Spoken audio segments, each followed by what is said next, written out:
huge result for Borough, who go through to the next round. Oh, can't even outpossess Middlesbrough in the Championship. Tottenham are out. So welcome in Don Hutchison and Jan Arget Fjordhoff, a former Borough striker. You're loving this, Jan. I do. Fantastic atmosphere at Riverside. And, you know, FA Cup, time for heroes and so on. The young lad, he's 19. He came on in the 97th, scores in the 107th. Great goal as well. He just looked up and he wanted to put the ball there. And 1-0. And as we were saying, Chris Wilder, what a great signing by Borough. He's made for Borough, Chris Wilder. Exactly the type of manager they should have up there. And now knocking out Manchester United and Tottenham and still with a chance to go up in the Premier League. This could be a great couple of months for Borough. How big a deal is this from Spurs? Oh, big, yeah. Yeah, absolutely. Another horrendous result. As I said, I left after 90 minutes to drive into work here. The best decision I made all day because I couldn't watch any more of that game. Right. Can't watch them. I sit here now thinking, how the hell did Man City lose to them when they are so much superior? One of those freak results where Harry Kane just has another superb, basically carries the team. But their pants, that lot, this Spurs lot might be getting in the top four in the Premier League. Let that sink in, how bad the rest are under the big boys.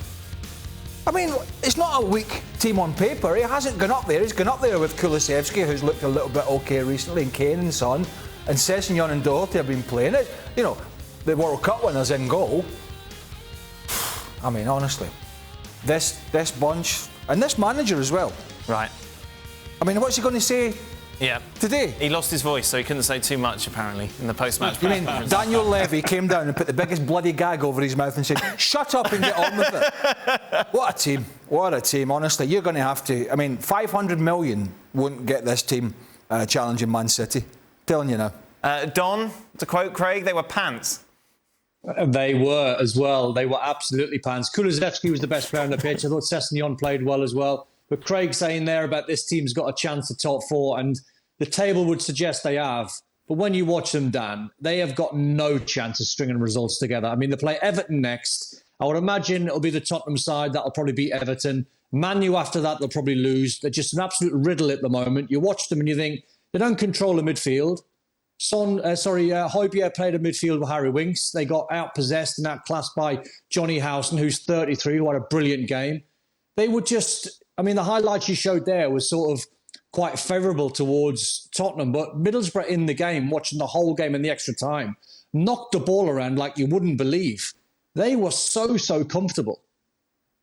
Yeah, and we've talked about Spurs a lot, haven't we? Antonio Conte coming out after the Burnley result in particular and saying, I don't know what to do. Look, it's been different managers, same players. We can see where the problem is. And then he came out, obviously, ahead of this game saying, oh, no, everything is planned that I say in press conferences. I say it for a reason to try and get a reaction. That's 7 defeats now in the last 12 games. I must say, to go over down that road, I once interviewed Conte, and he was so depressed. I mean, there was something wrong with my question, but he was so depressed, the little man, that he was kind of shrinking. And I was thinking, and he said to me, I've done so many mistakes. I can't believe I did so many mistakes. I was thinking, how do I follow up this? What's my next question? So my question was, what's the worst mistake you did towards this game? And he disappeared. I mean, he is the saddest man alive. But I don't agree with you that he's a bad manager. I think Conte is a good manager, but it's just the way he infects his players in this saddest man alive kind of philosophy. I mean, that is not very sustainable, to put it in a small way. Well, he's a bad manager at the moment, Jan, because he can't get any consistency. And I mean, fourth in the league. Yeah, they are absolutely terrible. Let me tell you something. I think there is some competition we don't know about between Ralph Rangnick and Antonio Conte to see who can have the worst new manager bounce. You know this new manager bounce they talk about going into a club, and everybody goes, "Oh, brilliant!" I mean, where's at least the passion and the energy and if you go to Middlesbrough, championship side, decent side, very good manager, well organised, but if you go there, you don't go there and sit back. I'm better than you. I got better players. I got better midfielders, better defenders, better strikers. I go there and I press you and I smother you and I don't even allow you out your half. That's how good we are compared to you. You stamp on them and you just put your authority on them and you stifle them. I mean, you don't sit back as if you're playing against the Liverpools and the Cities and, as Don said, allow them to play through you and look like a good little side. So where's the manager? It's a two-way street here. Yep. The players and the manager. I know Tottenham don't have the best squad. But the whole point was Antonio Conte gets the best out of players. Yep. Allegedly. We're not seeing it. Don, we talk about the players. You can cite the fact, obviously, they've had different managers after Pochettino and still struggled. Yet every one of the starting 11 today walks in to the Middlesbrough team. Every one of the starting 11 works into the Burley team. So these players should be good enough to beat these sort of sides, but they're not. They're not because they're fragile and the culture's bad, Dan, because they're used to losing over the years. This is a losing team. Tottenham have been a losing club for a long time. So to get that mentality shift, I mean, Klopp calls his Liverpool players mentality monsters. That's what they are. They're used to winning now. It's a habit. When you watch Tottenham now, as I said before, they're a riddle because you're not quite sure what you're going to get. They're going to put in a performance like Craig's against Man City and you think, right, come on. Surely you must kick on now. Surely you can go back-to-back wins. Surely you can have a good run in an FA Cup. Surely, come on, you're a good team. You've got a top-class manager. But the whole culture is about losing.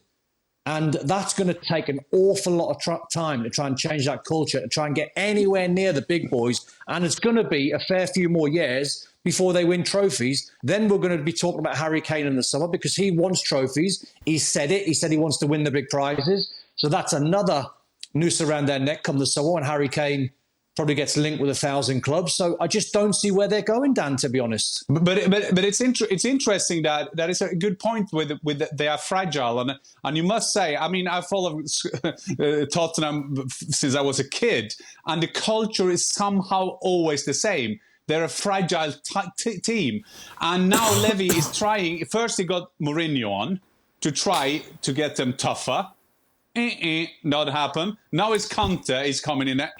Not happening. I mean, it's what do they do? Because this when you saw the game today, I mean, you were thinking, who is fourth in the league? Is it Borough or Tottenham?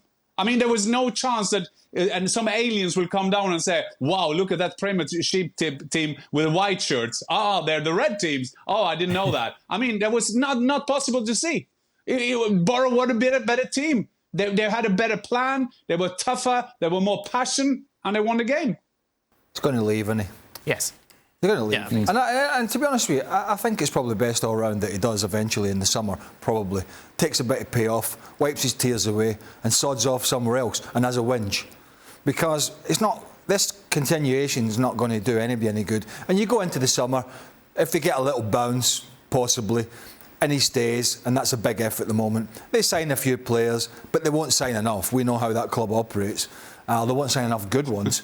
and we go through this whole spiral again next year until he has to, come to a deal with Tottenham 6 months into the season. So, Dan, it can't continue. They might as well get this to the summer and say, listen, we know you're a very successful manager, but we're not for you, and you're not for us. They need somebody in there, as Don said. They need somebody in there that is not necessarily younger, but is prepared for a longer battle, a longer fight, and there's got to be a long game involved. There's no playing the short game at Tottenham. There's not enough quality there to play the short game, and we know Conte hasn't got recently anyway, hasn't got a long game in him. Thank you very much for watching ESPN FC on YouTube. For more highlights, analysis, and exclusive content, be sure to subscribe.